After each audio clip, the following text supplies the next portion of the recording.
Election donation पर अब विदेश जाएंगे अरविंद केजरीवाल। दिल्ली में जल्द ही चुनाव होने जा रहे हैं और चंदा जुटाने के लिए आम आदमी पार्टी के संयोजक अरविंद केजरीवाल विदेश जाने वाले हैं।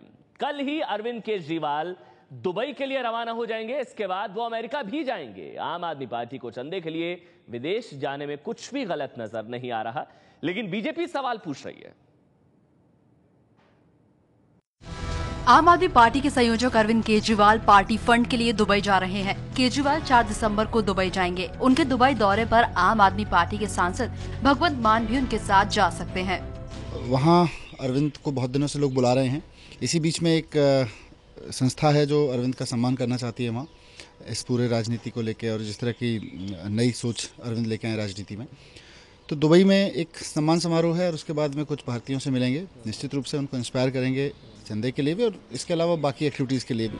अरविंद केजरीवाल 2 दिन तक दुबई में रुकेंगे। इसके बाद वो पार्टी फंड जुटाने के लिए न्यूयॉर्क भी जाएंगे। अमेरिका जाने का प्रोग्राम है, पर उसके और निटिग्रिटीज क्या हैं, क्या मीटिंग होगी, ये सब वर्कआउट हो रहा है। केजरीवाल के न्यूयॉर्क दौरे का कार्यक्रम अभी तय नहीं हुआ है। वैसे केजरीवाल के विदेश दौरे की भनक मिलते ही बीजेपी ने उनके खिलाफ मोर्चा खोल दिया है। जो विदेशों से पैसा लेकर चुनाव लड़ेगा वो फिर विदेशी हितों के आगे देश को बेच भी सकता है। अभी भी वो वेबसाइट पे अब नहीं डाल रहे हैं कितना पैसा किसने दिया, केवल इतना कह रहे हैं कि इतना पैसा इकट्ठा हुआ। अब उन्होंने कहा मैं बीजेपी पे केस कर दूंगा, तो अच्छा मैं समझता हूँ केस करें तो पता लगेगा कि कितना पैसा विदेशों से आया, कितना पैसा यहाँ दिल्ली के पूंजीपतियों ने दिया।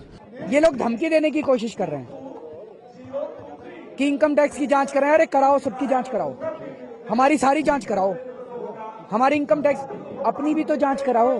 पूछो तो सही बीजेपी का चंदा कहां से आता है, कांग्रेस को किस किस ने चंदा दिया वो लिस्ट बताएं। वो लिस्ट क्यों नहीं बताते, वो बताएं किस किस ने चंदा दिया, ताकि पता चले कि जीतने के बाद वो किस किस को ठेके दे रहे हैं। चंदे को लेकर बीजेपी और आम आदमी पार्टी की लड़ाई नई नहीं है। इससे पहले केजरीवाल ने जब दिल्ली और मुंबई में खाने की टेबल पर चंदा लिया था, तब भी बीजेपी ने केजरीवाल की आलोचना की थी। प्रधानमंत्री नरेंद्र मोदी के बाद अब अरविंद केजरीवाल ने भी आज रेडियो के जरिए जनता से सीधा संवाद किया। इस दौरान उन्होंने हर सवाल का खुलकर जवाब दिया है। दिल्ली में विधानसभा चुनाव की आहट के साथ ही अरविंद केजरीवाल ने जनता से सीधे संवाद करने की कवायद तेज कर दी है। प्रधानमंत्री नरेंद्र मोदी की तर्ज पर आज अरविंद केजरीवाल ने भी एफएम रेडियो चैनल रेडियो मिर्ची पर दिल्ली वासियों से बात की। अब तक केजरीवाल रेडियो के जरिए केवल अपनी पार्टी का प्रचार ही करते थे, लेकिन आज उन्होंने सुबह 7 बजे से 11 बजे के बीच दिल्ली की जनता के सवालों का खुद जवाब देकर यह संकेत दिया कि वो अपने चुनावी अभियान में कोई कोर कसर नहीं छोड़ना चाहते। केजरीवाल ने लोगों से बातचीत करते हुए उनके सभी सवालों के जवाब दिए। बातचीत के समय जनता ने फोन पर अरविंद केजरीवाल से उनकी निजी जिंदगी के बारे में भी कई सवाल किए, जिनके जवाब उन्होंने बड़ी बेबाकी से दिए। अरविंद केजरीवाल ने कहा कि उन्हें लगता है कि बड़ी तादाद में हर तबके के लोगों से जुड़ने के लिए रेडियो एक बेहतरीन जरिया है। वैसे दिल्ली में सियासी माहौल काफी गर्म है और आज दिल्ली कांग्रेस की अहम बैठक थी, लेकिन इस बैठक में दिल्ली कांग्रेस के प्रभारी पीसी चाको ही नहीं पहुंचे। इसके अलावा दिल्ली की पूर्व मुख्यमंत्री शीला दीक्षित भी बैठक में नहीं पहुंची, वो भी नदारद रही। हालांकि कांग्रेस नेता इस बात को मामूली बात बता रहे हैं और दिल्ली में जीत का दावा वो लोग कर रहे हैं।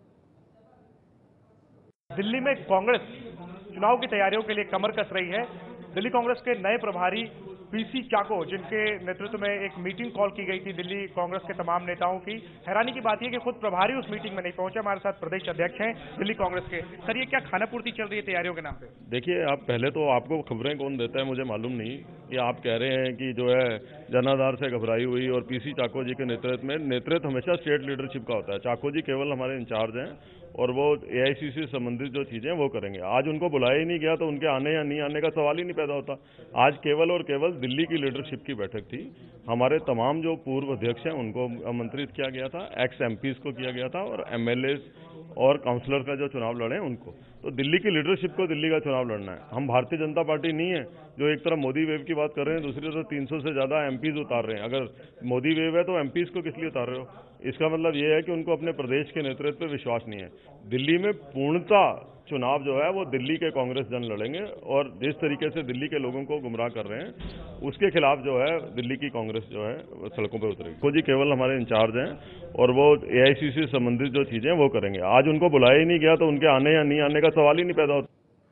आगे बढ़ते हैं। जम्मू कश्मीर में प्रचार के लिए पहुंचे कांग्रेस नेता मीम अफजल ने बीजेपी पर आरोप लगाया कि वो RSS राष्ट्रीय स्वयंसेवक संघ RSS की मदद से लोगों को गुमराह कर रही है। मीम अफजल ने यह भी दावा किया कि बीजेपी घाटी में एक भी सीट नहीं जीत पाएगी। RSS का 10,000 कैडर जम्मू कश्मीर में काम कर रहा है।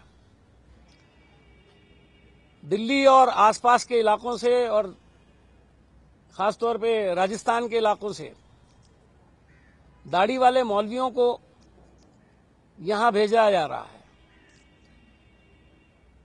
दरगाहों के खुद्दाम को तैयार किया जा रहा है कि वो जाकर के कश्मीरी अवाम को गुमराह करने का काम करें और कहें कि भारतीय जनता पार्टी बहुत अच्छी पार्टी है।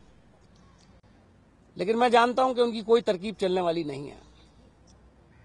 वादी के लोग सेकुलर हैं, हमेशा सेकुलर रहे हैं और सेकुलर रहेंगे।